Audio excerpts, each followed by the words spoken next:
Good morning. We're going to try this vertically growing zucchini video again. And I promise this time I won't forget to video when I'm supposed to be videoing. Right, Kaylee? Yes. We kind of had a mistake there the other day. But I want to tell you, so we've got some of them staked, the ones that we did before, and they are going really well. And we'll show you how to continue to stake them as they get taller. And then we're going to start with these that are brand new. And I think that they're Cocozella or... No, they are Caserta summer squash.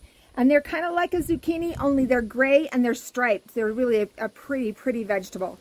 But anyway, are you dancing? No. No. My hands moving. Oh, moving. Okay. All right. So that's where we're going to get started. And Brianne she is my master of zucchini staking. And she's going to be doing that right now. So y'all just hold tight and we'll get started. Kaylee wants to tell you about this squash. So these are Caserta squash. They're like here, like kind of like orange thing. Hi. Okay, so this is one of the squash that hasn't had anything done to it at all, except for it to be planted. And so this is how you're going to start.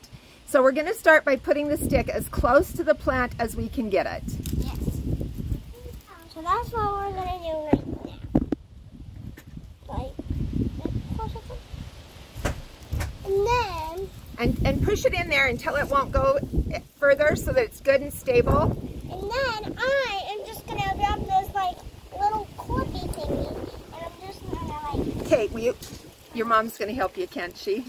All right, so we've got some clips that we got off of, I think, Temu. And my mom bought some and there were 300 of them, so she sent them home with me. And they're really an interesting little clip. They're just like that, and they just snap in half and then clasp. Yeah, I'm pretty talented to do that with one hand, huh? But Brianne's going to show you how we do it. So you just find the major stalk, the major stalk to the plant, and you just put that little clip around it and clip it to the pole. And see how easy that was? No big deal at all. But I want you also, you need to trim these back. So the reason that we want to plant vertically is, number one, we want to be able to get more vegetables in our garden. But number two, we want better airflow and better light to get to our fruits as they're maturing. And so some of these plants that are a little, have a little few issues or like that. Now see, that was a blossom, but that blossom has not been fertilized. Okay, and it's also a male plant. And we know it's a male plant because it's got a real thin stalk. So anyway, you're just going to go ahead and trim that back and just make it look pretty. She's already done that to these. If you'll see, there's the first Caserta squash that we've got going already. And then this one over here was a perfect example of how easy that is to put that stalk right onto that pole. But one of the other things that you can do if you need to is you can use string. And I'll show you some examples of where the string was easier to use than the clips were. One of the things I wanted to show you with these Caserta squash is, look at that. That's got a double blossom on one side, on one stem. See it right there? Uh-oh. Well, it used to have a double blossom, but a lot of these plants have the double blossom right there. And they're already making squash. Even this one we're just barely putting on. Can you see that right there? It's already making squash. So these are going to be big producers, and I think we're going to have a lot of fun with these. This is the first year that we've ever grown them. Okay, one of the things that you've got to do is, these are a little more labor intensive maybe than just like, no, Baylor, don't you do that. This is the plant that Baylor did a haircut job to last time, but it's coming back just fine, isn't it, Baylor? Yeah, it is.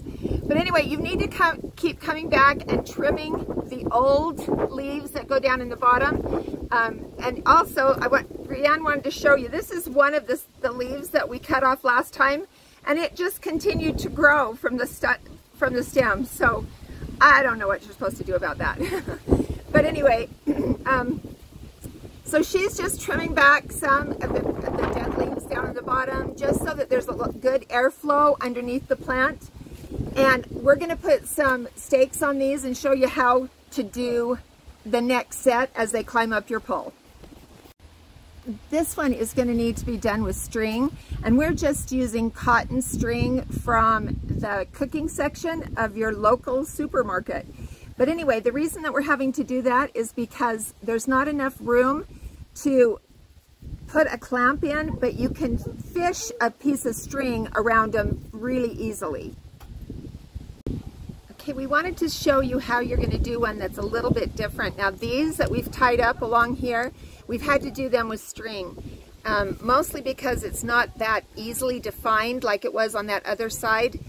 So if you'll see, you just kind of need to find the main stem, and it's pretty easy once you start looking at them. Can you see that main stem in there? And then she's just going to use the string, and she's going to try and be really careful so she doesn't tie it any between the main stem and the pole, any of the fruit.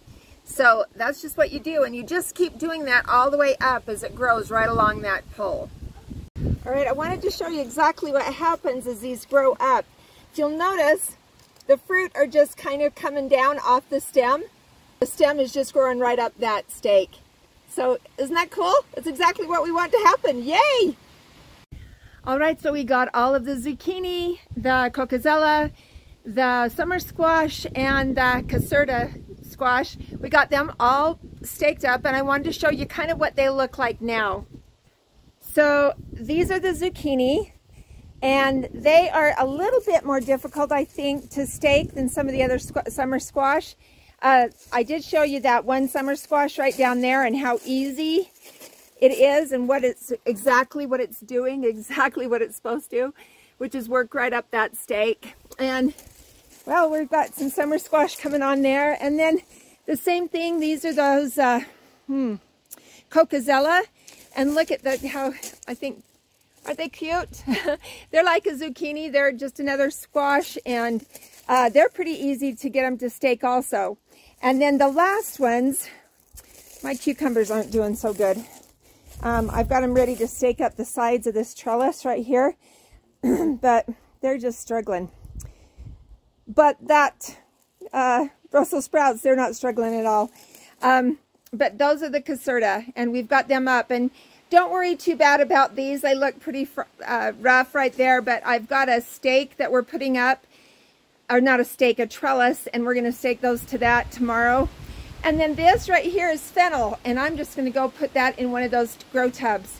And I want to tell you that the garden's growing. I've got every single one of the permanent beds planted. I know, about time. And I'm going to start putting some herbs into the yellow tubs. And then I've got a few more tomatoes that I'm going to put in some tubs right back over here by the wishing well. But I think I'm also want to do some wicking tubs, and I want to put some tomatoes on those. And I'm going to show you a video on doing those wicking tubs as well. But it's probably going to have to be tomorrow or maybe this evening. This wind is just terrible, and it is so strong, and it is so loud. But I hope you guys are having a great day, and we will talk to you soon. Get your hands dirty. Put something in that garden.